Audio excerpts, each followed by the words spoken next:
Boa noite, queridos. A graça e a paz do Senhor Jesus seja com todos nós. Amém? Amém. Abra sua Bíblia comigo. 2 Reis, capítulo de número 21. Capítulo 21, versículo 1 e 2, diz o texto bíblico. Tinha Manassés 12 anos de idade quando começou a reinar e reinou 55 anos em Jerusalém. Sua mãe chamava-se Efizibá. Ele fez ele o que era mal perante o Senhor, segundo as abominações dos gentios, daqueles que não eram judeus, que o Senhor expulsara de suas possessões e de diante dos filhos de Israel. Agora o versículo 19 e 20, do mesmo capítulo. Verso 19, verso 20. Tinha Amon 22 anos de idade quando começou a reinar e reinou 2 anos em Jerusalém. Sua mãe se chamava Mesulemete e era filha de Arrus de Jotibá. Fez o que era mal perante o Senhor, como fizera Manassés, seu pai. Capítulo 22, versículos de 1 a 3. Capítulo 22, verso 1. Tinha Josias 8 anos de idade, quando começou a reinar, e reinou 31 anos em Jerusalém.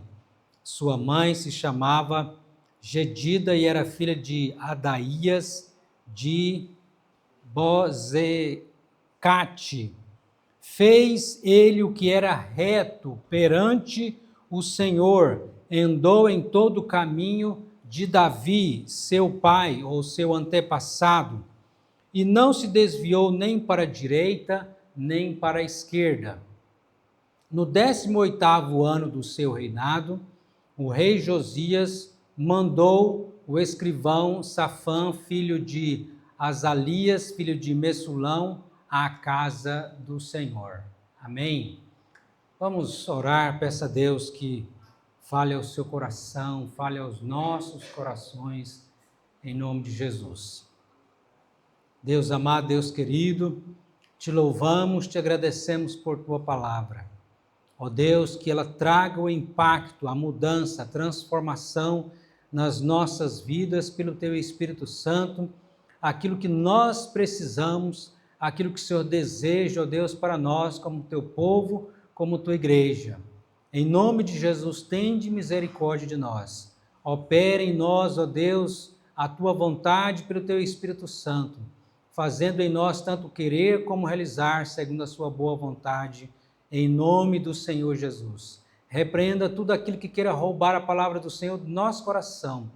Tenha misericórdia de mim, dos meus irmãos e de tantos quantos ouvirão esta mensagem em nome do Senhor Jesus. Amém. Amém. Como nós vimos aqui no vídeo, estamos comemorando quantos anos de Reforma Protestante? 508 anos. Já se passaram vários dias, né?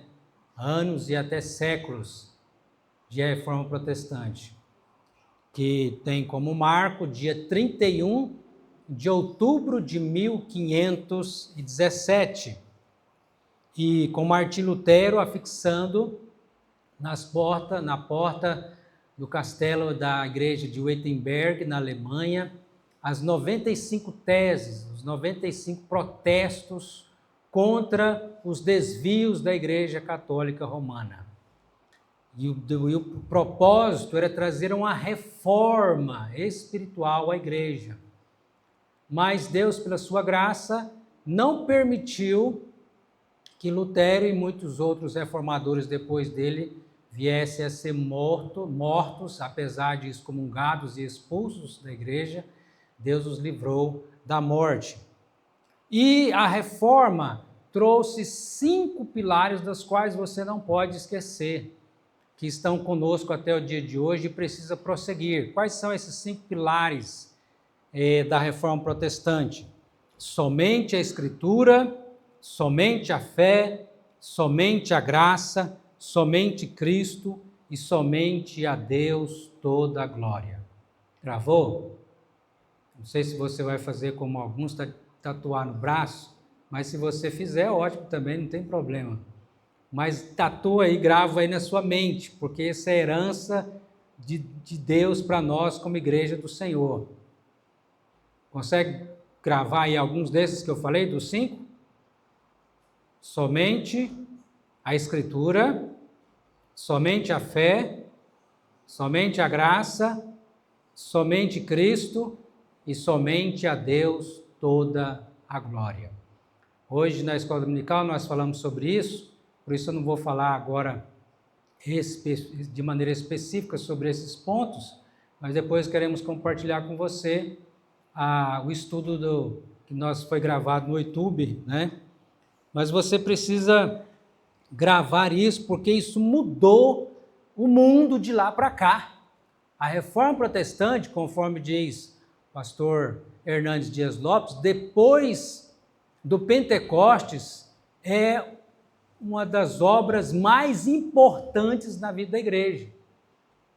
Mudou o mundo, e como nós vimos o pastor aqui falar no vídeo também, né, foi um divisor de águas. Quando nós olhamos para esse texto da palavra de Deus, que cita aqui nesses versículos, quantos reis? 3, né? O rei Manassés, o rei Amon e o rei Josias. Quantos desses reis foram fiéis e tementes a Deus? Apenas um, apesar que Manassés depois foi convertido, né, ao Senhor. Porque na época do rei Josias, houve também uma reforma espiritual. O pai e o avô de Josias foram terríveis, né? O rei Amon e o rei Manassés foram terríveis na sua idolatria, nos seus pecados, levando toda a nação ao pecado também.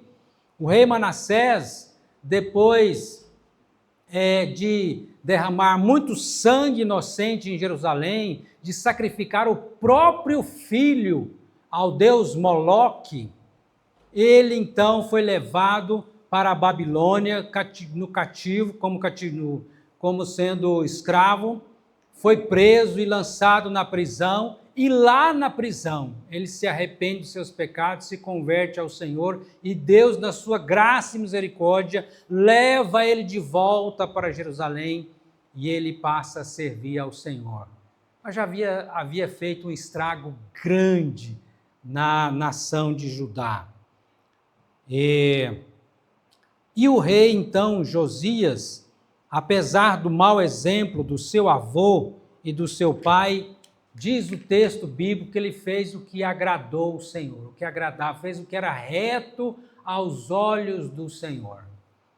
Apesar do rei Davi ter vivido muitos anos antes, o rei Davi se tornou uma referência para todos os reis de Judá e de Israel pela sua fidelidade ao Senhor. E por isso dizer aqui no texto, né, verso 2 do capítulo 22, fez ele o que era reto perante o Senhor, andou em todo o caminho de Davi, seu pai, ou dizendo de seu antepassado, né? E a reforma espiritual na época do rei Josias, ela acontece, irmãos, quando que acontece a reforma espiritual? Primeiro, grava aí na sua mente, ou na sua agenda. Primeiro, quando acontece a reforma espiritual? Quando voltamos à palavra de Deus. A reforma espiritual acontece quando voltamos à palavra de Deus. Olhe comigo, capítulo 22, versículo de número 8. Nós vamos ler alguns versículos aqui para você perceber essa reforma espiritual e essa volta à palavra de Deus acontecendo. Verso 8. Então disse o sumo sacerdote Ilquias ao escrivão Safã: achei o livro da lei na casa do Senhor. E Ilquias entregou o livro a Safã e este o leu. Verso 10 agora. Relatou mais o escrivão Safã ao rei, dizendo: o sacerdote Ilquias me entregou um livro, E Safão leu diante do rei. Verso 11. Tendo o rei ouvido as palavras do livro da lei, rasgou as suas vestes. Verso 13. E disse o rei: ide consultai ao Senhor por mim, pelo povo e por todo Judá, acerca das palavras deste livro que se achou, porque grande é o furor do Senhor que se acendeu contra nós, porquanto os nossos pais não deram ouvidos às palavras deste livro, para fazerem segundo tudo quanto de nós está escrito. Versículo de número 18 e 19 agora. Porém, ao rei de Judá, que vos enviou a consultar o Senhor, assim lhes direis: assim diz o Senhor, o Deus de Israel, acerca das palavras que ouvistes. Porquanto teu coração se enterneceu, se quebrantou, e te humilhaste perante o Senhor, quando ouvistes o que falei contra este lugar, contra os seus moradores, que seriam para assolação e para maldição, e rasgaste as tuas vestes em sinal de quebrantamento, de humilhação, rasgaste as tuas vestes e choraste perante mim, também eu te ouvi, diz o Senhor. Essa é a reação do rei.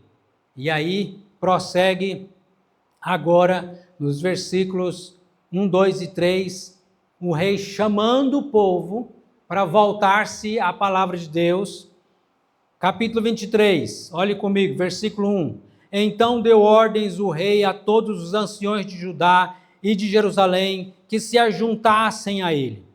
O rei subiu à casa do Senhor e com eles todos os homens de Judá e todos os moradores de Jerusalém, os sacerdotes, os profetas e todo o povo, desde o menor até o maior, e leu diante deles todas as palavras do livro da aliança que foram encontrado na casa do Senhor. Verso 3. O rei se pôs em pé junto à coluna e fez aliança ante o Senhor para os seguirem, guardarem os seus mandamentos, os seus testemunhos, os seus estatutos de todo o coração e de toda a alma, cumprindo as palavras desta aliança que estavam escritas neste livro, e todo o povo anuiu a esta aliança. Quando a reforma espiritual acontece? Quando nós nos voltamos para a palavra de Deus. Quando nós nos voltamos para a palavra de Deus. Observem a atitude do rei Josias quando ele ouve a palavra do Senhor. Verso 19. Diz aí a Deus dizendo em resposta ao que ele pede para consultar ao Senhor, ele diz: olha, porque você, Ezequias, você viu, você ouviu, você temeu do que eu iria fazer, você então rasgou as suas vestes, choraste perante mim, se quebrantou diante de mim. Eu ouvi a sua oração. Qual foi a sua atitude, ou qual a atitude que você teve de ouvir a palavra de Deus? De quebrantamento? A palavra tocou ao seu coração? Ou foi como que entrando no ouvido e saindo no outro ouvido? Como que você tem ouvido a palavra de Deus? Qual é a atitude, irmãos, muitas vezes das pessoas hoje ao ouvir a palavra do Senhor? Qual é a atitude das pessoas? Qual é a sua atitude?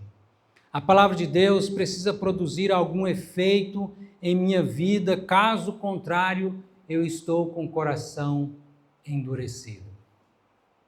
O Senhor Jesus, lá em Mateus capítulo 7, verso 24 a 27, ele diz: todo aquele, pois, que ouve estas minhas palavras e as pratica, será comparado a um homem prudente, sábio, que construiu a sua casa sobre a rocha, e caiu a chuva, a transbordar os rios, soprar os ventos, e deram com força contra aquela casa, que não caiu, porque fora construída sobre a rocha, a prática da palavra de Deus. Mas aquele que ouviu estas minhas palavras e não as pratica, é comparado a um homem tolo, insensato, que construiu a sua casa, a sua vida, sobre a areia, sem alicerce.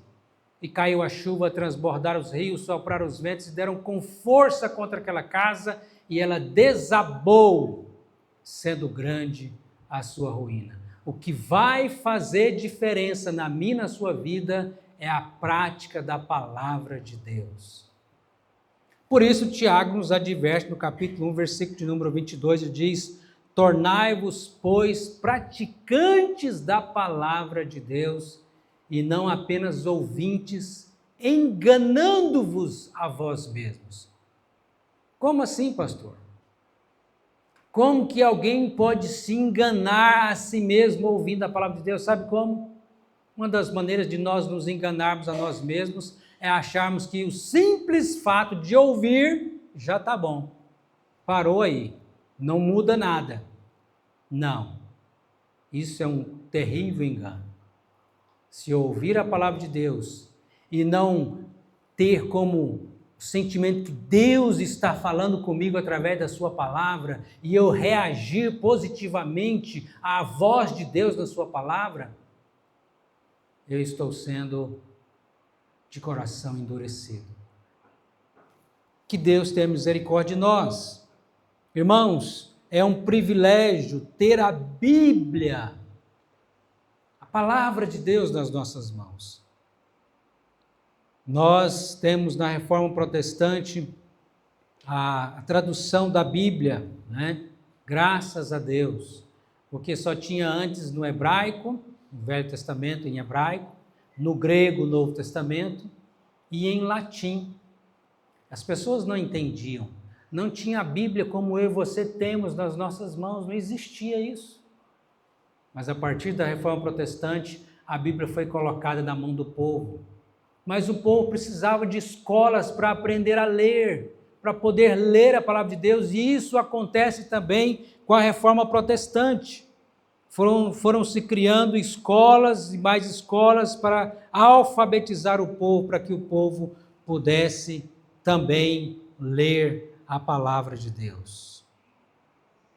E aí, irmãos, como povo de Judá, naqueles dias, relembra a aliança, faz aliança, o compromisso de levar a sério a palavra de Deus, que nós também possamos ter esse compromisso e essa aliança com o nosso Deus, de levarmos a sério a sua palavra.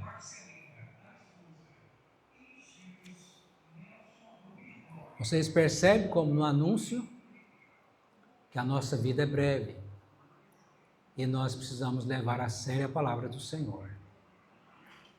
Aqueles que não têm a Cristo como Senhor e Salvador não estão preparados para a eternidade, porque irão para o inferno.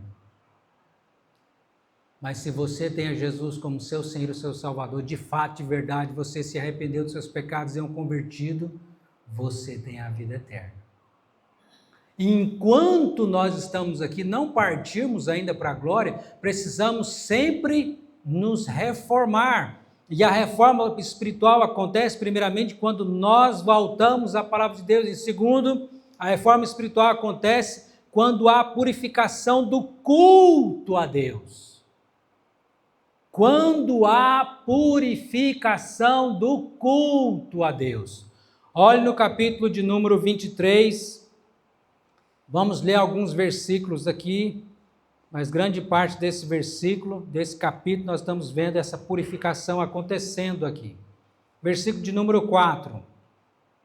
Então o rei ordenou ao sumo sacerdote Ilquias e aos sacerdotes da segunda ordem e aos guardas da porta que tirassem do templo do Senhor todos os utensílios que tinham feito para Baal, que era um ídolo.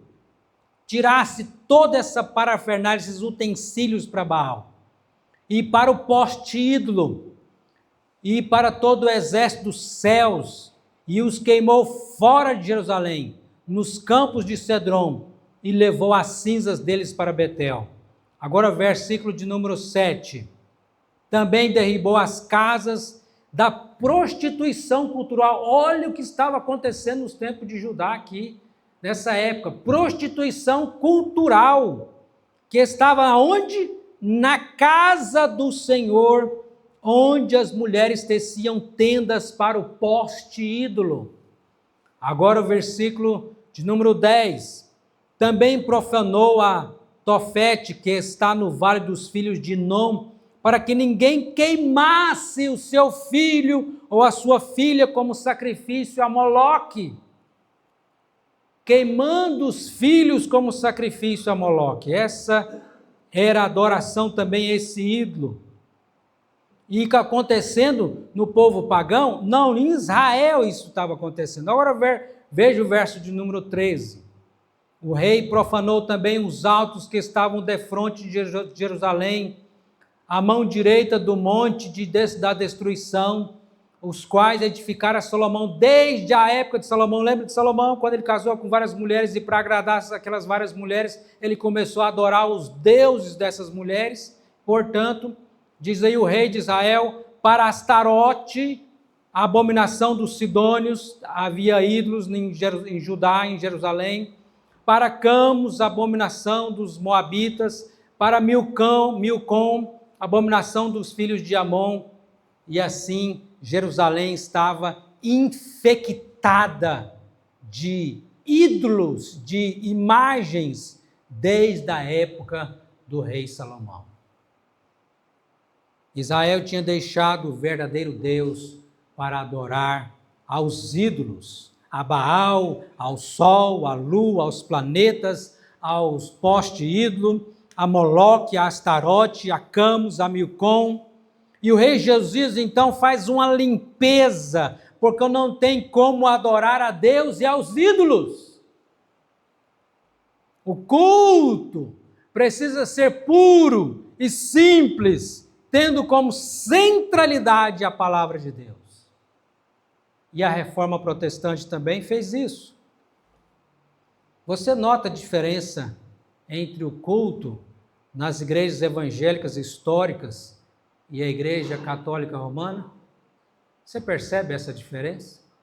Ao entrar numa igreja evangélica histórica e numa igreja católica romana, você percebe a diferença do templo e do culto?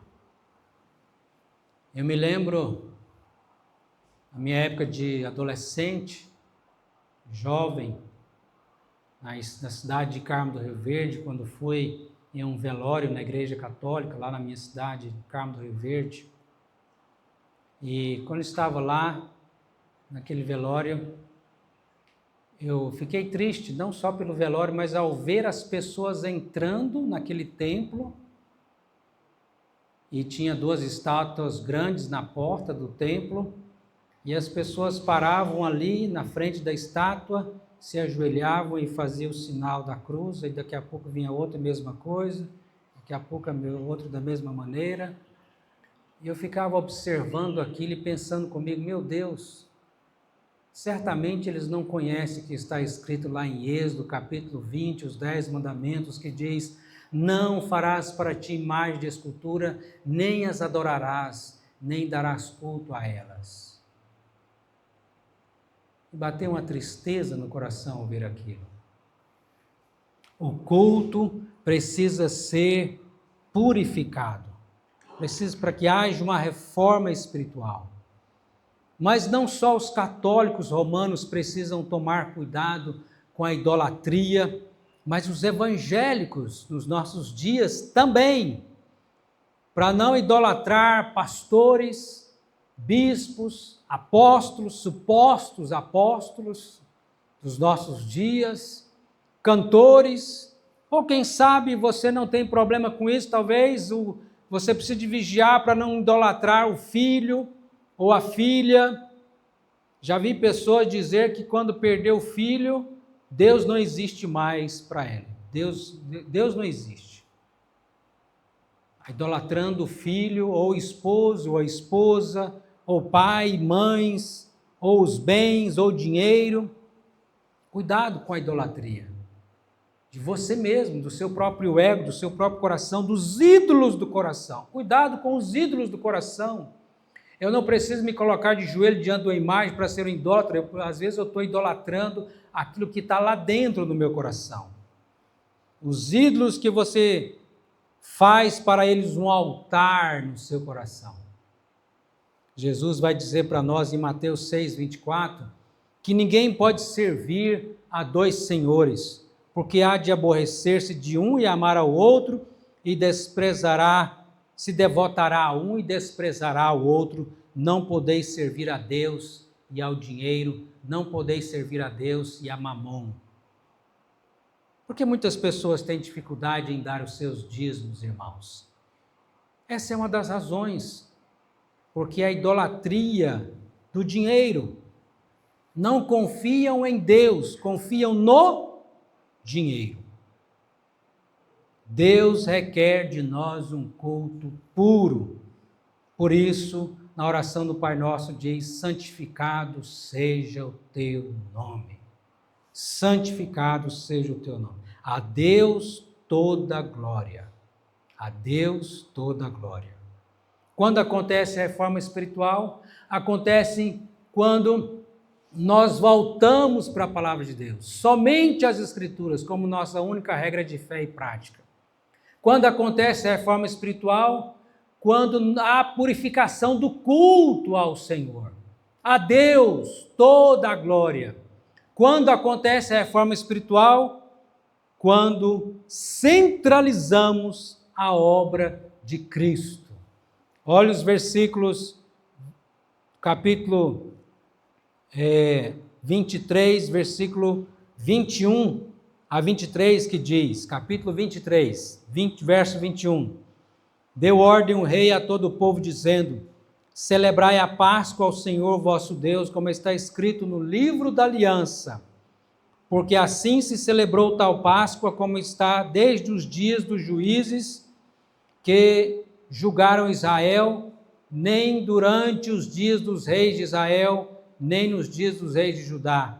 Corria no ano 18º do reinado do rei Josias, quando esta Páscoa se celebrou ao Senhor em Jerusalém. Em Jerusalém. A Páscoa comemora o que, irmãos? A libertação do povo de Israel do Egito. Um cordeiro deveria ser morto e o seu sangue passado no portal das portas. E isso aponta para quem? Aponta para Cristo. Aponta para a obra do Senhor Jesus Cristo, que, como diz João capítulo 1, verso 29, quando João Batista vê a Jesus vindo para ser batizado, ele diz: eis o Cordeiro de Deus que tira o pecado do mundo. E a Santa Ceia, amados, a Santa Ceia nos traz sempre a memória que o centro do Evangelho é a cruz de Cristo. O centro do Evangelho. Tudo mais é periférico, mas a obra de Cristo na cruz é o centro, e a Santa Ceia sempre nos lembra disso. Não é à toa que Cristo instituiu a Santa Ceia, porque é fácil a gente perder-se naquilo que é periférico e esquecer a obra de Cristo na cruz por nós. Todas as doutrinas da Bíblia são importantes, mas todas giram em torno da doutrina central, a cruz de Cristo. A lei aponta para a cruz de Cristo. Os profetas apontam para a cruz de Cristo. As Escrituras do Antigo e do Novo Testamento apontam para a cruz de Cristo. O Pai aponta para Cristo. O Espírito Santo aponta para Cristo. A cruz de Cristo é o centro do universo. É o centro de todo o universo. A cruz de Cristo. Porque sem isso não haveria salvação, não haveria perdão, não haveria igreja, não haveria santificação, não haveria vida eterna, não haveria povo de Deus, estaremos todos perdidos e condenados. A cruz, a obra de Cristo na cruz, redime a nós e a natureza criada por Deus, da qual Ele fará novos céus e nova terra, por causa da obra de Cristo na cruz do Calvário. E a reforma protestante nos veio lembrar, nos veio resgatar isso também. Somente Cristo, somente Cristo. No que você confia, meu querido, minha querida, para entrar no céu? É tão somente na obra de Cristo? Ou será que você está confiando em alguma coisa a mais? Concluindo, amados, a reforma espiritual acontece primeiro quando nós voltamos à palavra de Deus. A reforma começa em você e continua em você quando você faz a sua devocional, quando você presta atenção à pregação da palavra de Deus, não esquece e aplica essa palavra ao seu viver. Uma das coisas que alegra muito a vida do pregador é quando nós vemos a mudança na vida das pessoas, ou as pessoas aplicando na palavra de Deus a mensagem, o sermão, nas suas próprias vidas, nem que seja por um instante. E eu fiquei muito feliz ao ouvir o Alex falando, Samuel, ao receber a palavra, se emocionar e se preocupar naquela mesma semana em fazer alguma coisa daquilo que ele tinha ouvido. Ele entendeu e ele aplicou ao seu viver. Oh Deus, faz isso na nossa vida. Às vezes as crianças estão com o coração mais maleável, sensível, e nós, muitas vezes, estamos tão endurecidos. Estamos acostumados a ouvir e apenas ouvir. Se arrependa, se volta à palavra, se você não está praticando a palavra do Senhor. Se você apenas lê e ouve, e é como se Deus não estivesse falando, então se arrependa da sua dureza de coração. Quando que acontece a reforma espiritual, amados? Quando há purificação do culto a Deus. Nosso culto deve ser puro e simples, ao único Deus vivo e verdadeiro. E a nossa vida deve refletir o que está escrito lá em Romanos capítulo 12, versículo 1 e 2, que diz: rogo-vos, pois, irmãos, rogo-vos, olha o que Paulo está dizendo à igreja em Roma.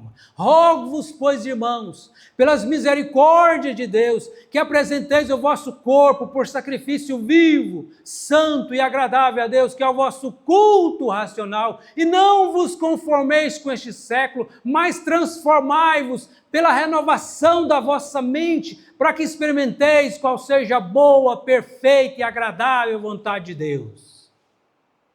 Paulo está rogando à igreja, e o Senhor está nos chamando a praticarmos a sua palavra na nossa vida.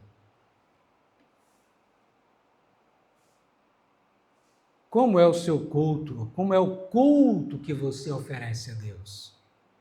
É puro e simples, sem distorções e sem distrações idólatras? O seu coração é totalmente do Senhor? A sua vida é um culto agradável a Deus? Você dá a Deus toda a glória? Quando é que acontece a reforma espiritual, irmãos?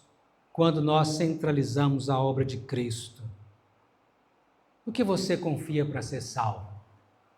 Nas suas obras, nos seus méritos, na sua religiosidade, no ser boa pessoa? Será que é nisso que você está confiando? Ou você confia tão somente na obra de Cristo que pagou os seus pecados lá na cruz? O Senhor Jesus diz em João 14, versículo 6, eu sou o caminho, a verdade e a vida, e ninguém vem ao Pai a não ser por mim. Cristo está no centro. Se você ainda não é um convertido ao Senhor Jesus, isso pode mudar hoje.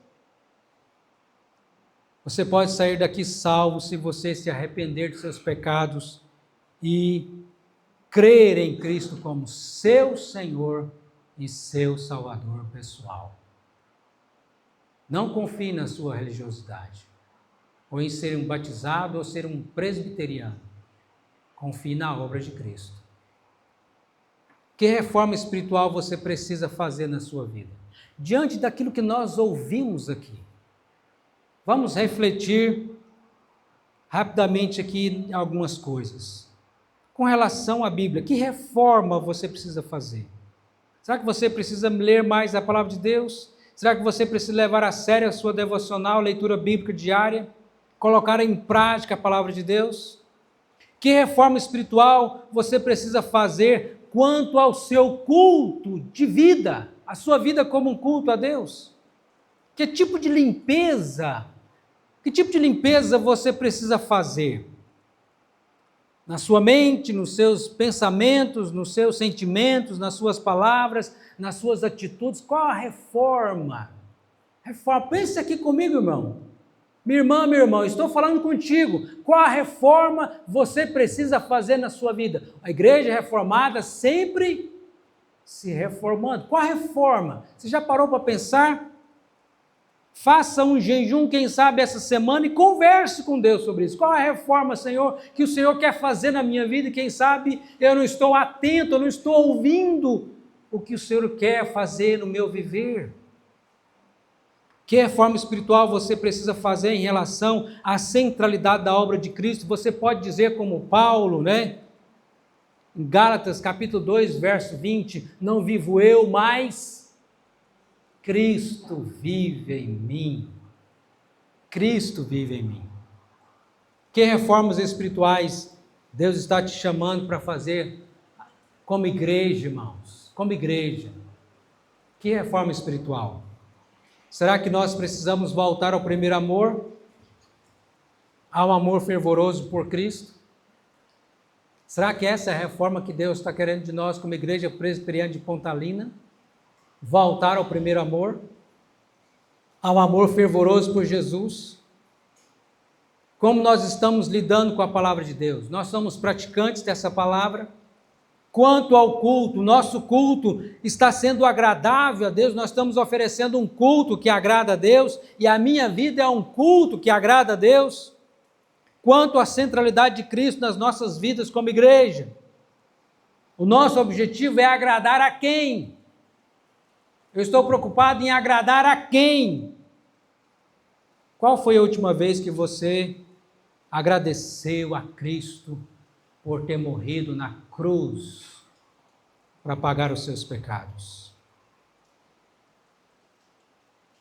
Igreja reformada sempre se reformando. Esse é o lema da Reforma Protestante. Se você deseja reforma na sua vida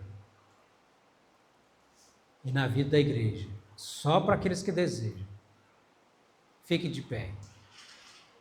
Se você deseja reforma espiritual na sua vida e na vida da igreja. Quem não deseja reforma espiritual não tem problema, pode ficar sentado. Agora, aqueles que desejam reforma espiritual na sua vida, na vida da igreja, eu convido você a se colocar de pé e dizer para Deus: Deus, reforma a minha vida. Você está em pé de coração? Ou porque os outros... Ou porque alguém... Por que se você colocou de pé? Que o seu coração esteja também sintonizado agora, dizendo para Deus: Deus, qual a reforma que o Senhor deseja fazer na minha vida e na vida da tua igreja? Você possa dizer: Senhor, eis-me aqui, como um servo, como um servente pedreiro, para escutar a voz do mestre de obras que é Jesus e obedecer. Simplesmente assim. Eu quero ser um servo, um bom servente de pedreiro. O Senhor é o mestre de obras e eu sou o servo, o servente para obedecer. Então diga isso para Deus: Deus, eis aqui a minha vida. Traz reforma. E fala com Deus durante a semana, não pode ser só agora. Você vai iniciar agora essa conversa com Deus e durante a semana você continua. Porque senão não vai ter reforma. Você tem que continuar falando com Deus. Amém? e continuar pedindo a Deus em oração: Deus, reforma a tua igreja, que as reformas possam acontecer não só na parte física, na parte material, mas na parte espiritual, que haja reforma nas nossas vidas. Amém? Irmãos, eu trocaria toda a reforma material por uma reforma espiritual. Mesmo que nós tivéssemos condições de fazer a igreja mais linda do mundo aqui em Pontalina, isso não seria nada diante de uma reforma espiritual que nós mais necessitamos e carecemos. Então fale com Deus agora em oração. Peça isso: Deus, reforma a minha vida, Senhor. Reforma a minha vida. Reforma a tua igreja. Ore ao Senhor, em nome de Jesus.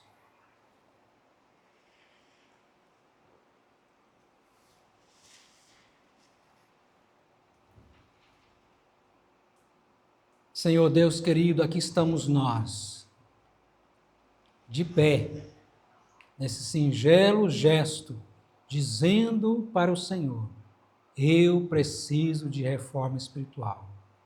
Eu, Senhor, Davi Francisco de Oliveira, preciso de reforma espiritual. Reforma a minha vida, Senhor. Reforma a minha vida. Reforma a vida dos meus irmãos. Essa reforma espiritual que o Senhor quer operar no coração de cada um de nós. Ó Deus, nos ajude a levar para casa essa palavra e que haja reforma nas nossas vidas espiritualmente. Tende misericórdia de nós. Nos ajude a levar a sério a tua palavra, como aconteceu ali na época do rei Josias, quando eles ouviram a palavra e fizeram aliança de guardar os teus mandamentos, de cumprir a tua lei, a tua palavra. Tende misericórdia de mim, de nós. Em nome de Jesus, Senhor, faz a limpeza. Qual a limpeza que o Senhor quer fazer? Vai limpando, meu Deus, vai limpando no pensamento, nas palavras, no comportamento, nas atitudes, o nosso culto, a nossa vida. Faz essa limpeza que nós precisamos na nossa vida. Limpa, purifica, para que a nossa vida seja pura, para que o nosso culto seja puro diante do Senhor. Ó Deus, e que Cristo seja o centro do nosso viver, que possamos dizer como a tua palavra diz: não vivo eu, mas Cristo vive em meu viver. Ó Deus, em nome de Jesus, traz reforma, avivamento, despertamento espiritual. Nós assim pedimos, em nome de Jesus Cristo. Amém, amém.